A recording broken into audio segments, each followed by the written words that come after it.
오늘은 슬기로운 반야심경 생활 네 번째 강의 시작하겠습니다. 네 번째가 반야심경 한번 떠올려 보는 거죠. 마하반야 바람일다심경 첫 번째, 조견 간자재보살 행심반야바람일다시 조견 오은개공 도일체 고액 두 번째, 색불이공 공불이색 색즉시공 공즉시색 수상행식 역부여시, 요게 이제 오온에 대한 설명 들어간 것. 오늘 4강. 시제법공 사리자 시제법공상 불생불멸 불구부정 부중불감 시고 공중무생무 수상행식. 뭐 앞에서도 다 다른 내용이지만 사실 이 반야심경의 모든 핵심은 제법무아 제행무상 자타이려 부분입니다. 오늘은 또 새롭게 나갈 수 있는 부분이 있어 하는 건데, 지난 시간에 우리가 집중적으로 다룬 게 색불 이 공하고 공을 다루면서 공을 다뤘잖아요. 공사상에 대해서. 이 공사상은 또 무사상과 떼어놓을 수가 없는 거잖아요. 서로 어떤 같은 말이라고 봐야 됩니다. 공이기 때문에 무고 무이기 때문에 공이라는 것. 오늘 그거에 대해서 점검해 보도록 하겠습니다. 시제법 공상, 그렇죠? 모든 것은 상이 없음으로 있어갖고 불생불멸, 태어나지도 않고 멸하지도 않고 더럽지도 않고 깨끗하지도 않고 부중불감, 늘어나지도 않고 줄지도 않는다. 그러므로 공은 색 중에서 무가 없다는 거예요. 무수상행식도 없다. 수상행식이 없다는 얘기인데, 자, 수상행식, 그러니까 색수상행식이죠. 오온이 없다. 앞에서는 오온 개공, 지금은 오온 개무라고 해야 될까요? 어쨌든 무에 대해서 얘기해 보는 겁니다. 자, 그래서 공과 무사상에 대한 내용. 다시 한번 이거는 제가 끊임없이 반복해서 들어도 저는 이거 부족함이 없다고 봅니다. 반복하면서 듣는 과정 속에서 이론으로 아는 게 아니라 속에서 맞아 이거라고 느낄 수 있을 정도까지 반복해 가면서 있는 겁니다. 우리가 반야심경을 끊임없이 반복해서 수지 독송을 하는 이유는 자꾸 내 속에 있는 내 마음을 깨우기 위한 거예요. 그렇죠? 무의식 속에 가만히 숨어 있는 그 마음을 깨우기 위해서 계속 반복해 가면서 머리로 하는 게 아니라 온몸으로 그 뜻을 이해하고 하고 깨닫는 단계까지 가는 겁니다. 자, 그렇다면 저도 참 이번에 책 쓰면서 이게 너무 기쁘니까 잠이 안 올 정도였는데, 그게 뭐냐면 바로 머리로 하는 게 아니라 뭔가 속에서 뭔가 이건가 보다 하고 알아차리는 게 있다는 거죠. 자, 공과무. 공과무라는 것은 지난 시간에도 잠깐 얘기했지만 기본적입니다. 공이라는 것은 지금까지 많은 사람들이 빌공 이렇게 해석하다 보니까 사실은 설명하기 힘들어요. 비었다니 채워라, 비었다니 채워라, 뭐 이런 식으로 나가는 건데, 비워야 채울 수 있다 이쪽으로 나가는 건데, 그러다 보면 공이 뭐야, 무가 뭐야 이렇게 따지지 말고 애초에 한번 가만히 보라는 겁니다. 이 공자를 상형 문자로 그대로 보는 거예요. 상형 문자 공으로 본다면 뭐예요? 거대한 허공이죠. 예. 그래서 공사상은 이 우주를 허공으로 보는 겁니다. 허공으로 보고 내가 주인이 되어갖고 우주의 그 허공 전체를 바라보는 거예요. 나를 보는 게 아니라 허공에서. 자, 한번 허공에서 바라본다면 나라고 할 수 있는 색, 그 다음에 느낌, 내가 나를 움직이게 만드는 어떤 감정을 일으키게 만드는 느낌, 그 다음에 생각, 몸을 움직이게 만드는 생각이겠죠. 그 다음에 행, 진짜 움직이는 것들, 나도 모르게 막 이렇게 따라다니면서 움직이는 것들, 그 다음에 식, 내가 안다고 착각하는 것들, 우리가 머리로 새긴 것들을 허공 속에서 본다면 다 그냥 그게 그거라는 겁니다. 자, 예를 들면 이거죠. 또 강조한다면 이 컵 하나에도 뭐가 있다고요?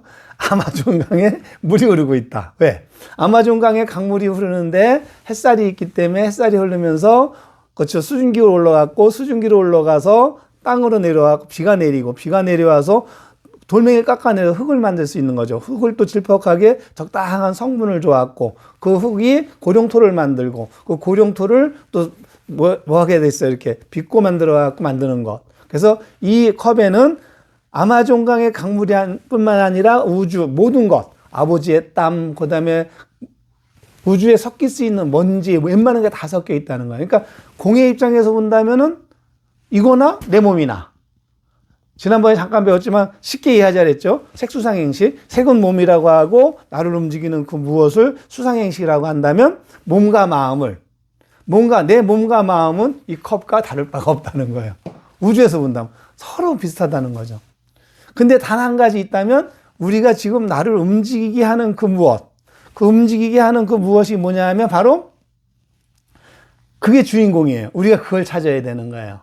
우리는 지금 이 몸을 주인이라고 찾고 있지만 이 몸이라고 보지 말고 이 몸을 움직이는 그 무엇, 이목고, 나는 누구인가, 자성, 그걸 불성이라고 하고 불성이라고도 하고 부처라고도 하죠. 그런 마음 할 때 그 나를 지켜보는 나. 그래서 진짜 우리가 깨달음을 얻게 된다면 이론만으로도 알아차려야 될 것은 깨달음을 얻게 된다면은 나의 걸림 없이, 그러니까 말 그대로 무의식이니 과거의 업습에 걸림 없이 진짜 내가 무슨 행동을 하고 있는지 지금 알아차려가면서 지금 가장 착한 힘만 뿌리고 있다는 거예요. 그게 무슨 말이냐 한다면 우리 기본적으로 보는 거잖아요. 우리 지난 시간에 배웠던 거 선남자 선여인이 할 때 선이 뭐라 그랬어요? 착하다는 거죠. 착하다는 기준이 뭐라 그랬습니까? 시대에 따라 얼마든지 바뀌잖아요. 착하다는 것은. 근데 단 한 가지, 시대에 따라 바뀌곤 있었지만 한 가지 안 바뀌는 건 뭐가 있었냐면 그 자리, 내가 처한 이 자리, 바로 지금 이 자리에서 가장 옳은 행동을 하는 게 착하다고 한다면 그게 불성이라고 보는 거예요. 가장 이 자리에 처해서 옳은 행동만 할 수 있는 그 본성을 찾아간다면 그러기 위해서 공으로 볼 수 있어야 되는 거고, 그러기 위해서 물어봐가면서 진짜 그 자리에 나를 아예 허공처럼 내려놓고 사람을 다 받아줘 가면서 그 움직이는 놈 하나만 갖고 상황에 맞게끔 대처해 나간다는 거예요.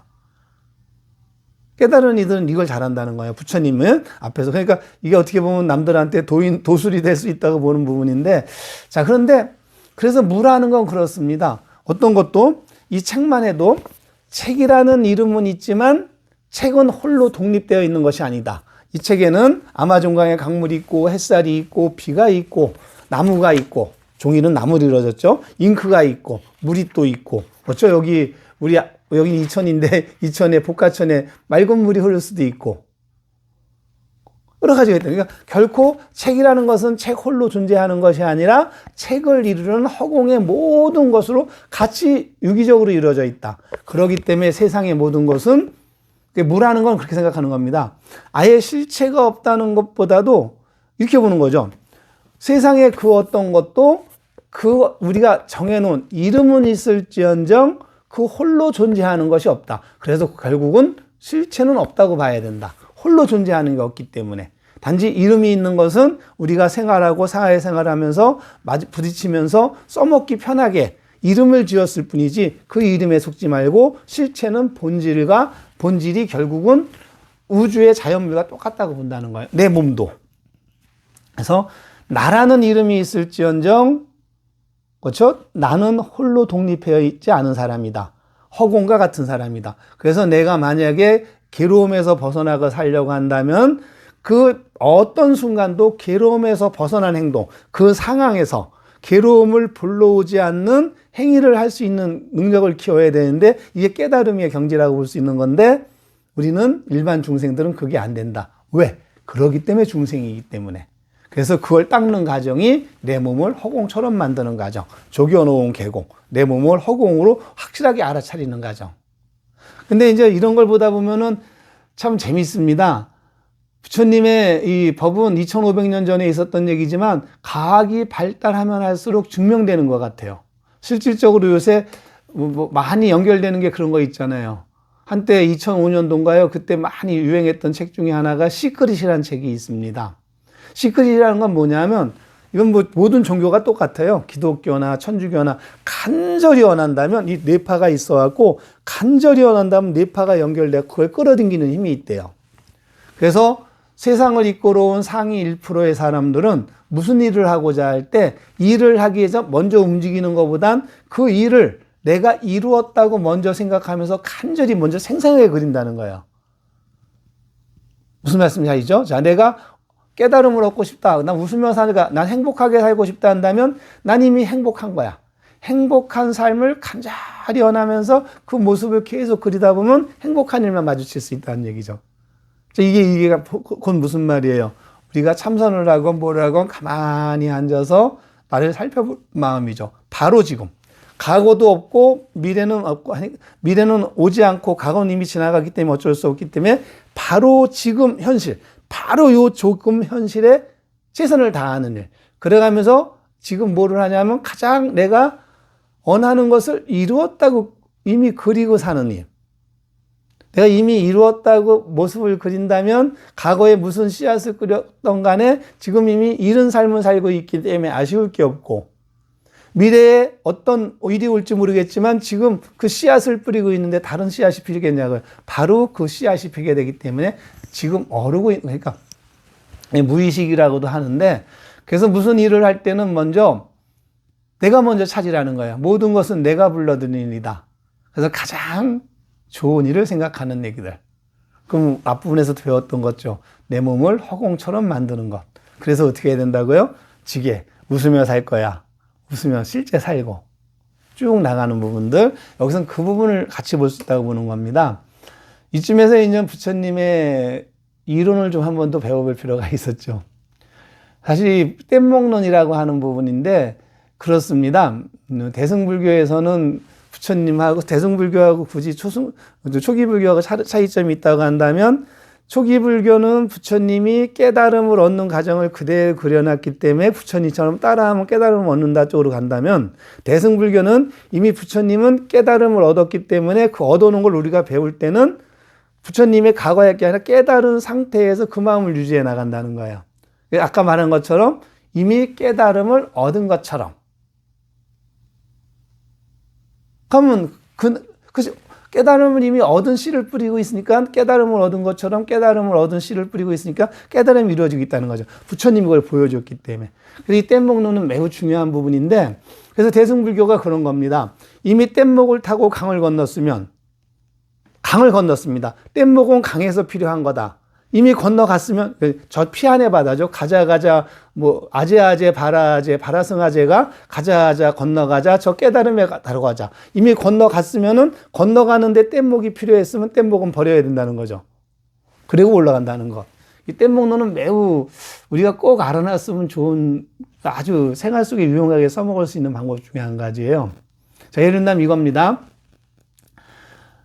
어떤 사람이 도적에게 쫓기다가 강물을 만났어요.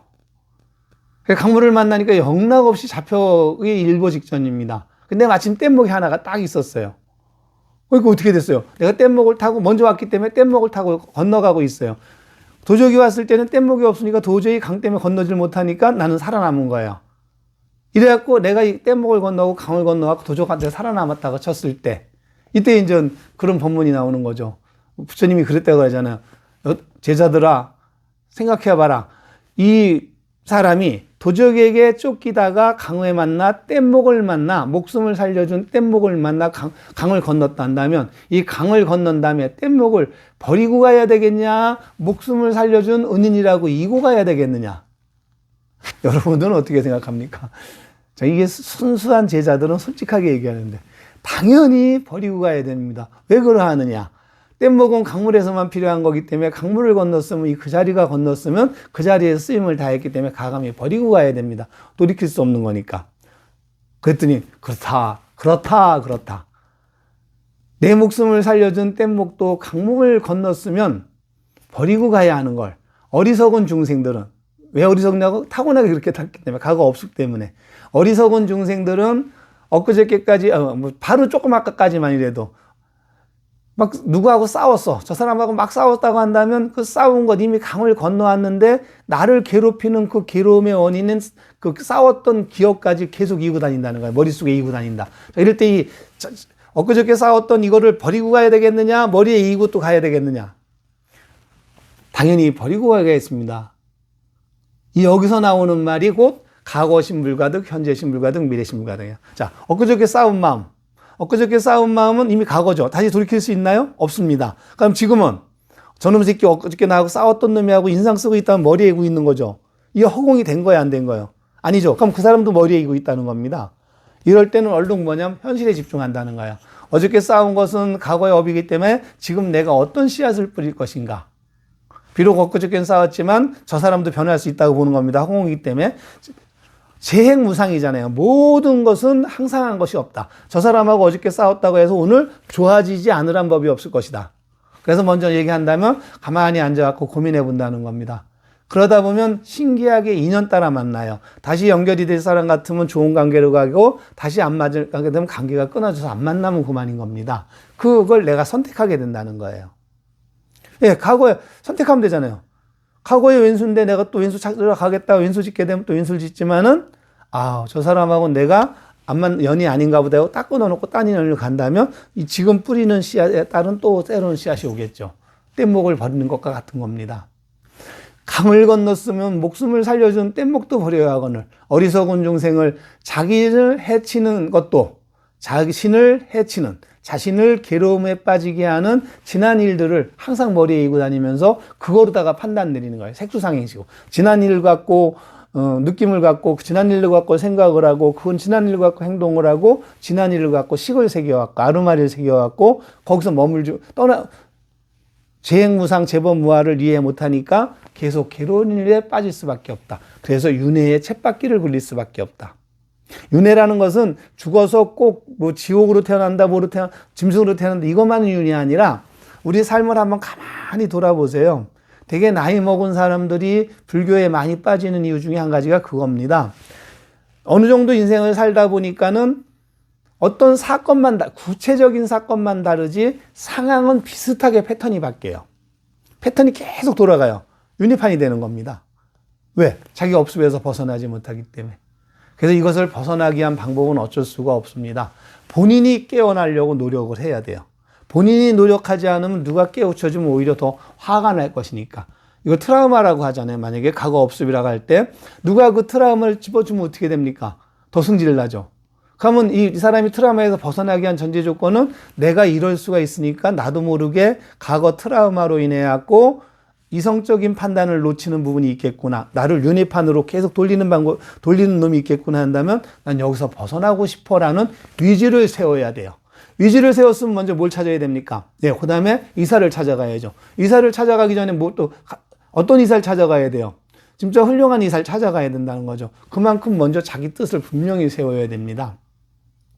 불교에서는 특히 우리 조계종에서는 그게 연결되고 있죠. 우리 조계종에서 6조 해능대사 이전에 중국의 인도에서 달마대사가 왔을 때, 달마대사 1조로 보고, 그 다음에 해가대사 이렇게 쭉쭉 나오면서 5조, 6조까지 가게 되는데, 그때 연결된 부분 중에 첫 번째가 그 부분입니다. 달마대사가, 아마 이게 불교가 그래서 지금 뭐 대중화가 좀 안 되네 뭐 이런 얘기 나올지도 모르지만 정법이 연결되는 건지 모릅니다.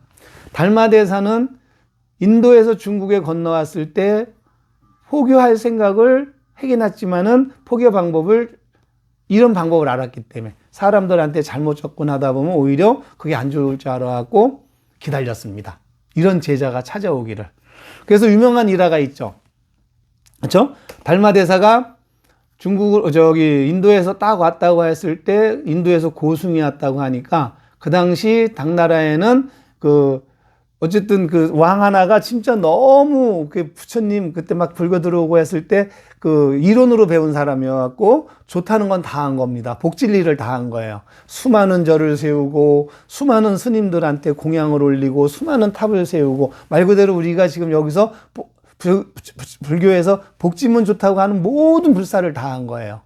그러니까 나름대로 올라가 있습니다. 나는 이제 큰 복을 줬으니까 난 잘하고 있어 얘기하고 있는 건데 마침 인도에서 고승이 왔다고 하니까 고승한테 인정을 받고 싶었던 거예요.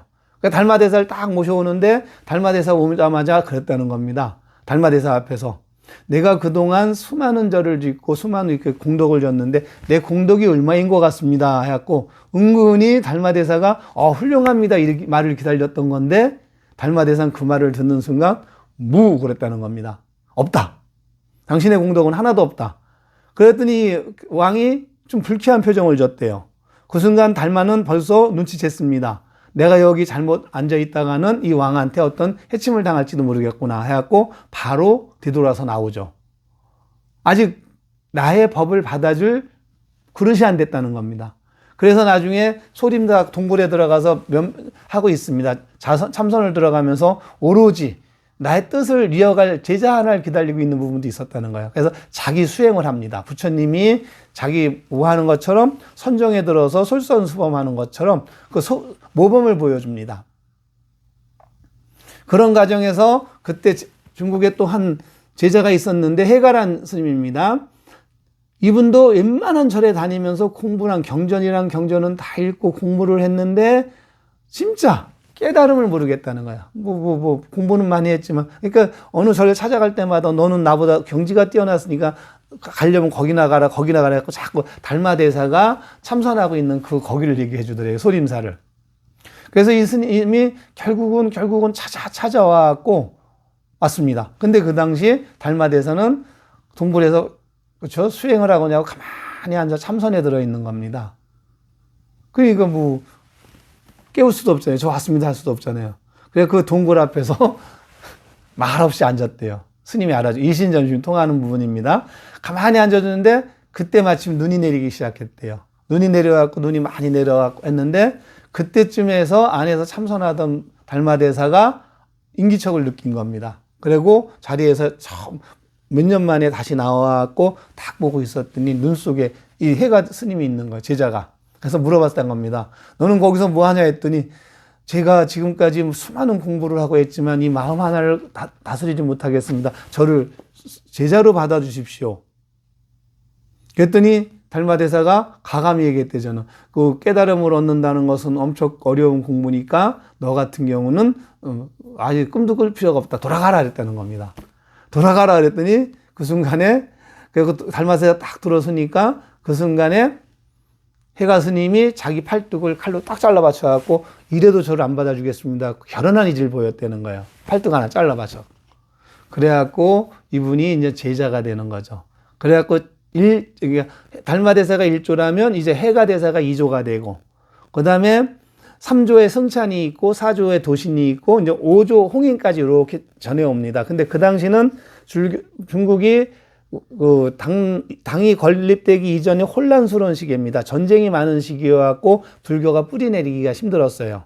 근데 다행히 그게 지나오고 한 200년 가까이 지나가면서 5조 홍인대사가 왔을 때, 홍인대사가 올 무렵에 그때 당나라가 건국되고 나라가 안정돼 가면서 본격적으로 당태종이 또, 그렇죠? 당태종 있고 막 이런 사람들이 이제 본격적으로 불교를 흡수하기 시작하면서 이제 그죠? 현장 스님도 그 당시 이 반야심경을 번역하게 되는 거죠.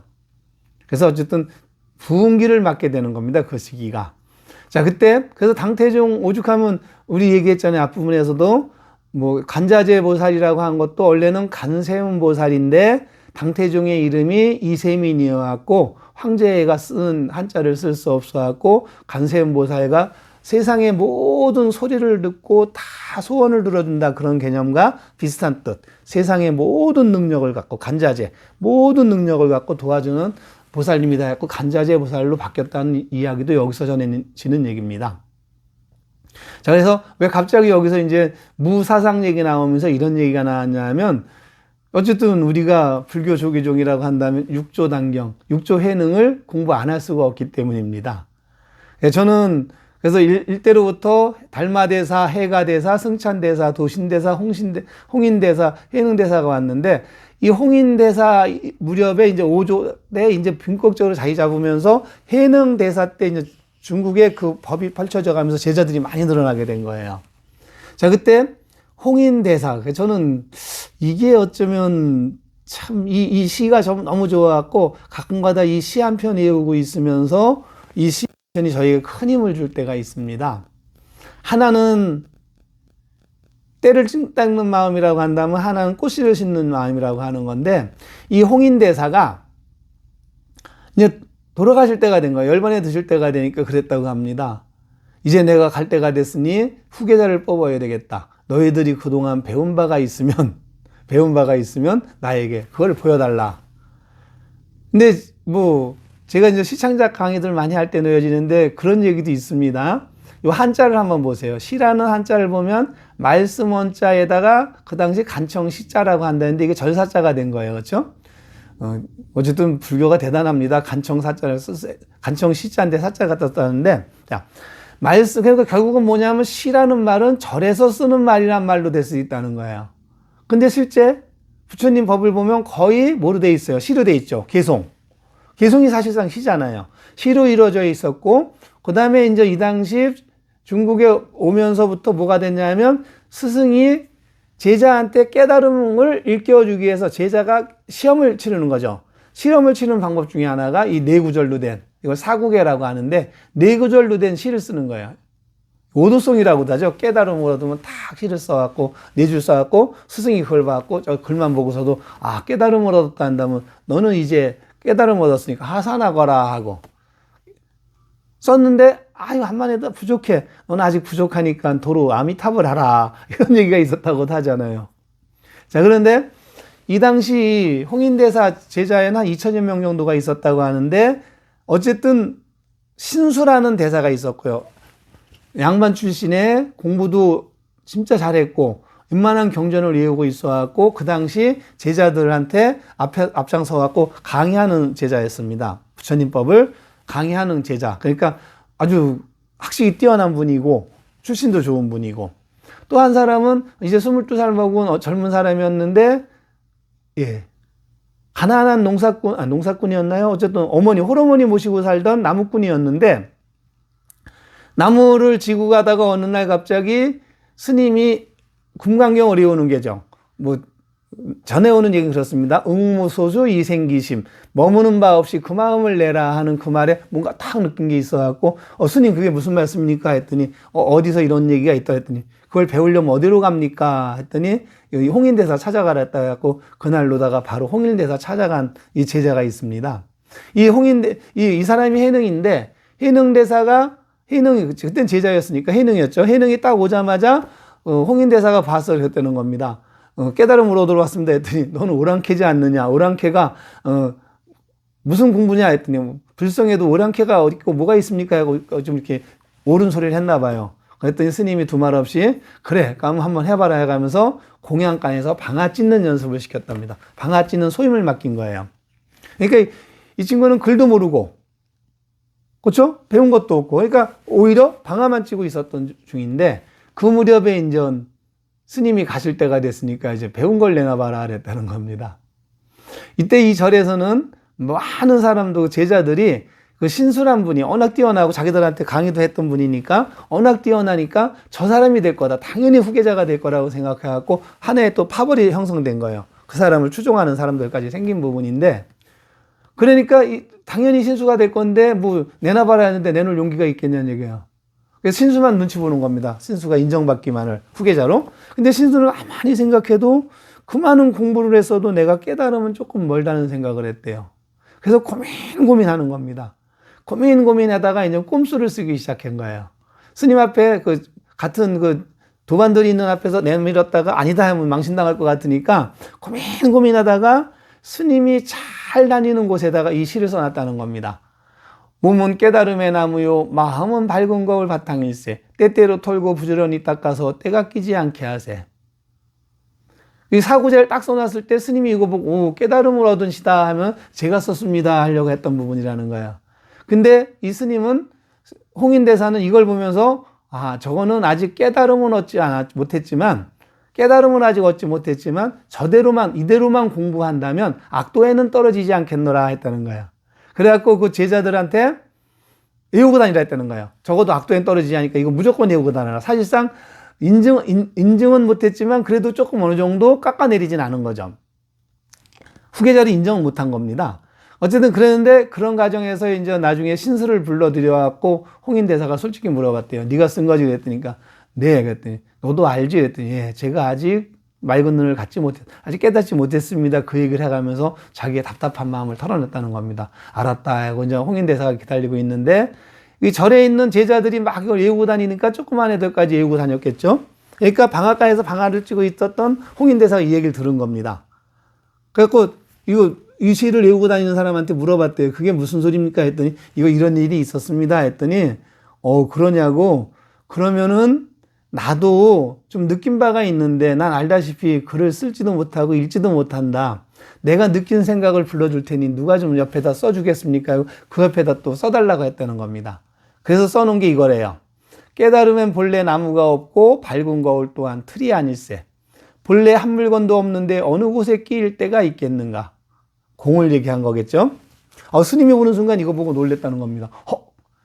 근데 바로 이 사람한테 만약에 이 자리에서 이 어린 22살 먹은 이 해능한테 법을 물려줬다는 게 공개적으로 물려줬다가는 글도 모르고 오랑캐 출신한테 물려줬다가는 좀 안 좋은 일이 생길 것 같은 거예요. 그래서 몰래 밤에 제자를 불러들여갖고 바자를 불러들여갖고 금강경을 다시 마지막으로 강의해가면서 깨달음을 연수시켜줘가면서 밤에 몰래 그때는 나룻배였겠죠. 나룻배. 그렇죠? 강에다가 한밤중에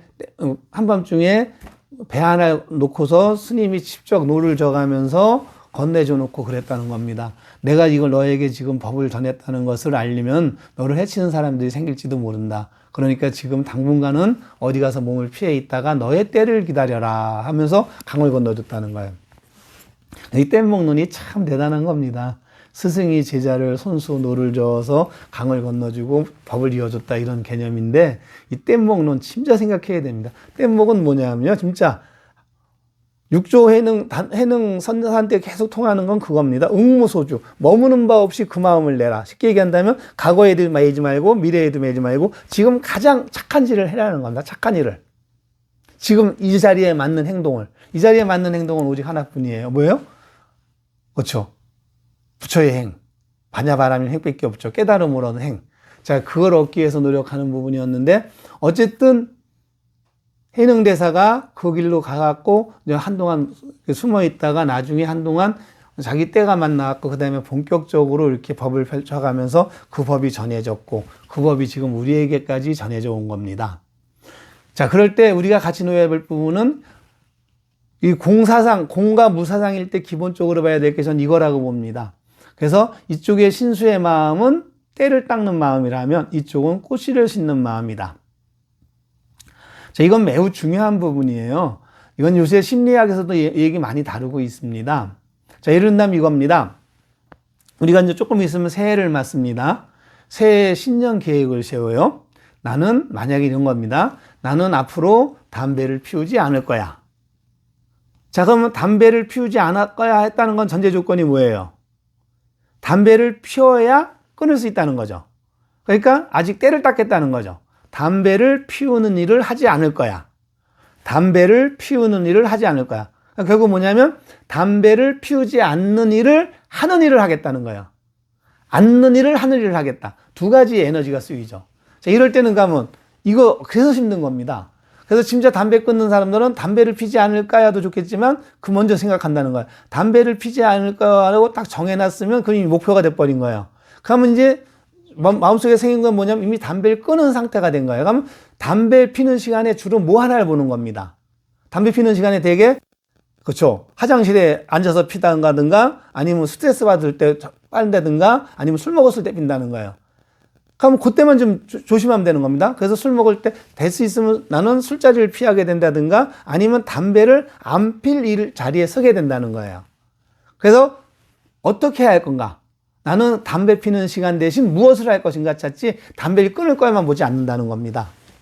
이거 되게 중요한 겁니다. 자, 예를 들면 이것도 있어요. 그러면 요게 그렇다면 담배는 저도 이제 자신 있게 얘기하는 게 제가 그랬거든요. 저도 담배 고등학교 3학년 때부터 담배 피기 시작해갖고 거의 하루에 한 각씩 폈는데 담배 끊을 때 진짜 한 3년 가까이 걸렸어요.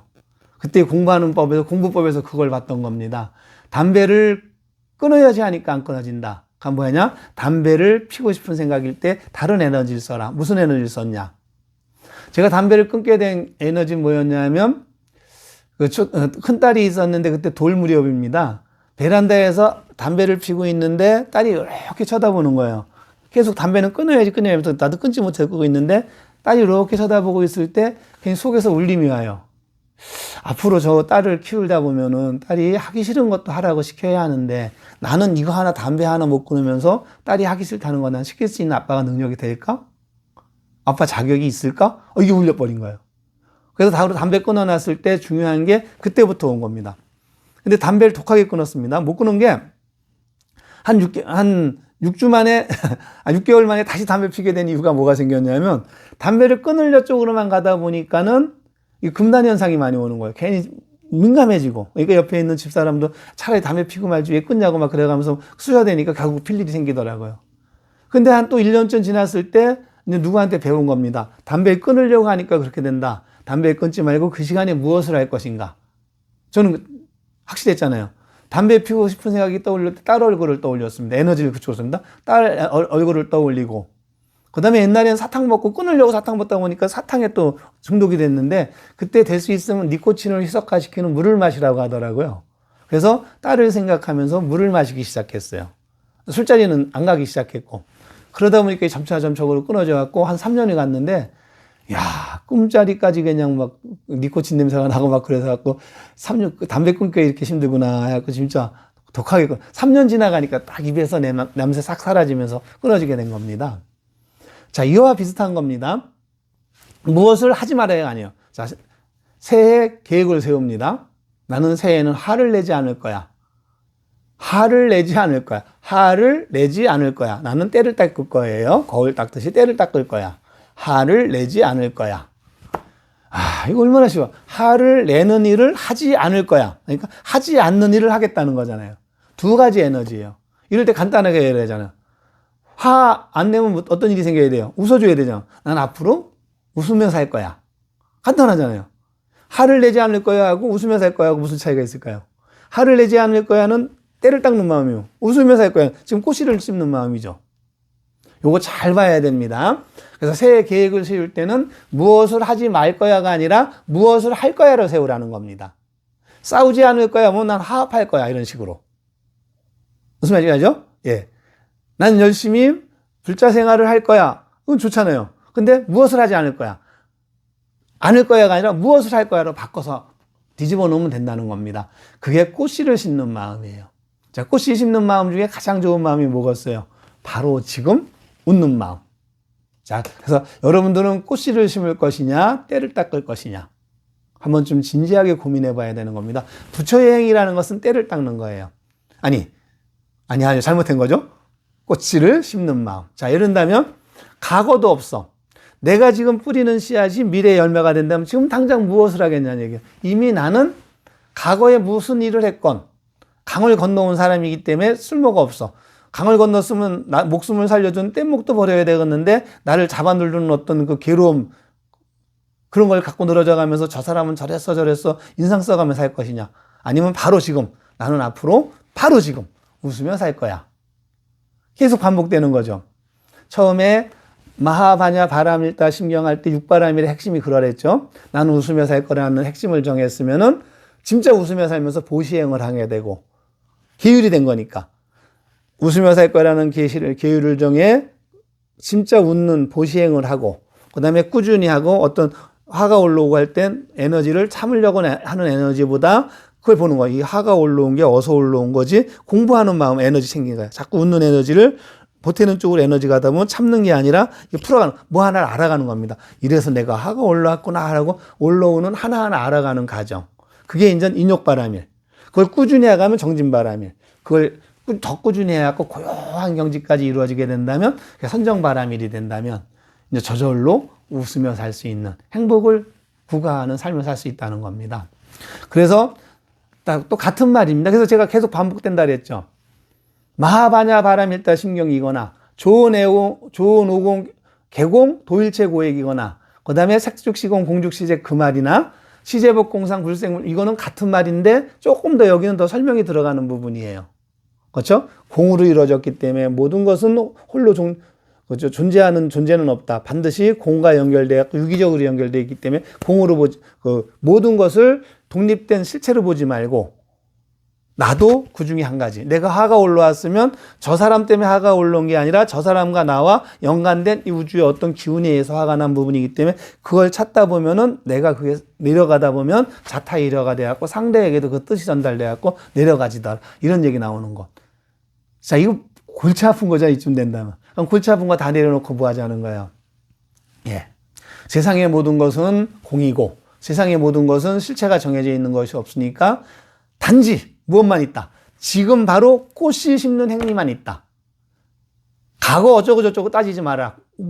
그러니까 무수상행식입니다. 과거는 수상행식으로 가는 거니까 색수상행식이 뭐예요? 과거에 매여 있을 때 색수상행식으로 가는 거잖아요. 그러니까 또 미래로 볼 때도 미래는 이렇게 살아야 되는데 미리 정해놓고 있는 게 식이 된다면 안 되잖아요. 어떤 식도 정하지 말고 무수상, 그러니까 무식이 돼야 되는 거, 무식. 식이 없이 그냥 그 자리에서 지금 단지 내가 뿌리는 씨앗대로 열매가 거둬질 거라고 보기 위해서 지금 바로 꽃씨 심는 행위를 해야 된다. 결국은 뭐예요, 이게? 예. 가장 좋은 거, 꽃씨 심는 방법. 웃으며 사는 겁니다. 행복을 놓치지 않고. 깨달음을 얻어갖고 뭐 할 거예요? 깨달음이라는 게 괴로움에서 벗어난 상태입니다. 괴사름에서 벗어난 상태는 뭐 출가 수행자들이야 뭐 어떤 뭐 도력 같은 거 발휘하겠지만 우리 제가 제가 불자 입장에서는 그렇죠. 깨달음의 상태가 어떠고 있어요? 행복의 상태잖아요. 행복을 마냥 유지하고 흔들리지 않는 행복을 누릴 수 있다면 일상에서 충분히 누릴 수 있는 부분이죠. 바로 지금 웃으며 사는 것. 바로 지금 웃는 꽃씨를 심는 행위다. 자, 그렇다면 이 바로 짚는 웃는 능력이 좀 안 되죠. 중생이기 때문에. 그래서 내 몸을 평상시에 아침마다 5분만이라도 10분만이라도 앉아서 명상을 하거나 자리에 앉아서 내 몸을 허공처럼 만드는 연습. 애써 웃는 연습을 한번 해보고 고요히 자리에 앉아서 지금 바로 이 자리 호흡 하나에 집중하는 훈련. 바로 지금 꽃씨를 심는 마음을 얻는 연습. 이거를 꾸준히 해나가다 보면 그것이 곧 꽃씨를 뿌리는 연습일 것이고, 그것이 곧 뭐가 되겠어요?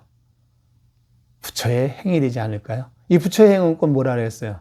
부처의 행과 반야심경의 행. 그게 곧 반야바라밀 행이라는 겁니다. 반야바라밀 행을 이룰 단계가 된다면 괴로움이 붙을 자리가 없는 거기 때문에 이건 이상치로 두자는 거예요. 우리는 아직 부족하기 때문에 안 되면 또 연습하고 안 되면 또 연습하고 웃다가 화가 나면 또 웃고 그래갖고 원칙을 정해야 돼요. 저도 이러면서 반야신경 공부해 가면서 제 원칙 정했던 건 많습니다. 제 원칙 중에 하나가 그거예요. 하다가 그만둬도 한 만큼은 남는다. 지금 웃다 보면 웃는 씨앗을 뿌린 것만큼 나중에 화를 내더라도 씨앗만 뿌린 것만큼은 남는다. 그래서 또 그때 가서 또 지금 웃는 연습하다가 안 되고 화가 났어. 그럼 다시 또 정신 차렸어. 내가 지금 뭐 하고 있지? 얼른 정신 차렸으면 그때 또 한번 웃어주는 거야. 그 이제 인욕바람을 행을 하게 되는 건데 또 정신 차리게 된다면 또 심어. 뿌린 씨앗 남고 남고 하다 보면 요 간격이 좁아지면서 이제 자주 이제 웃는 씨앗을 뿌리게 되면은 저절로 그것이 곧 우리의 행복을 얻어가는 슬기로운 반야심경 생활의 길로 쓰는 길이죠.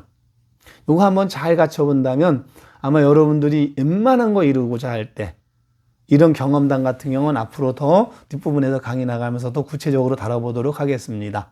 그래서 오늘은 공중무생, 무수상행식, 불생불멸 이런 거 있다고 한다면 세상의 모든 것은 공으로 이루어져 있기 때문에 그렇죠? 내가 정할 그 무엇도 없다. 그 무엇이 없기 때문에 단지 내 몸을 색수상행식, 내 몸을 움직이는 그 무엇이 우주의 허공과 같은 존재가 되었고 주인공이 되었고 무엇에도 걸림없이 가장 밝은 미소, 웃으며 살 수 있는 모습. 그래서 내 몸을 허공과처럼 아주 가볍게 만드는 연습을 하면 그게 곧 부처의 행이고 그거에 곧 지계를 지키는 거, 웃으며 살자는 지계를 지키는 거고 그게 곧 나를 위해 가장 최고의 보시의 삶을 하는 거고 꾸준히 하면 정진이 되는 거고 더 그걸 자꾸 앉아서 노력하다 보면 선정이 되었고 깨달음의 지혜의 길로 들어선다는 것. 예, 이 부분에서는 이렇게 얘기하고 다음 부분이 이제 구체적인 거 나오는 겁니다. 여기는 우리 색수상행시라고만 얘기했지만 여기까지는 그 다음에 또 세부적으로 나가요. 무안이비설신이 우리가 세상을 바라보고는 안이비설신 육군. 그 다음에 무색성향미초법 눈을 통해서 접하게 되는 육군을 통해서 접하게 되는 걸 육경. 그 다음에 또 그걸 통해서 식을 일으켜요. 그렇죠? 그걸 육식이라고 하는데 이것들도 결국은 더 구체적으로 설명 들어가는 거예요. 그러니까 앞부분 이 단계는 좀 상위권이라 그랬죠. 상위권이기 때문에 무수상생식만 해도 알아들을 사람들 이거를 못 알아들으니까 무수상행식은 어디로부터 와요? 육군으로부터 하죠. 안이비설신으로부터. 그거에 대한 또 설명이 뒷부분에 이어지는 겁니다. 그 뒷부분에 대해서는 다음 시간에 다뤄보도록 하겠습니다.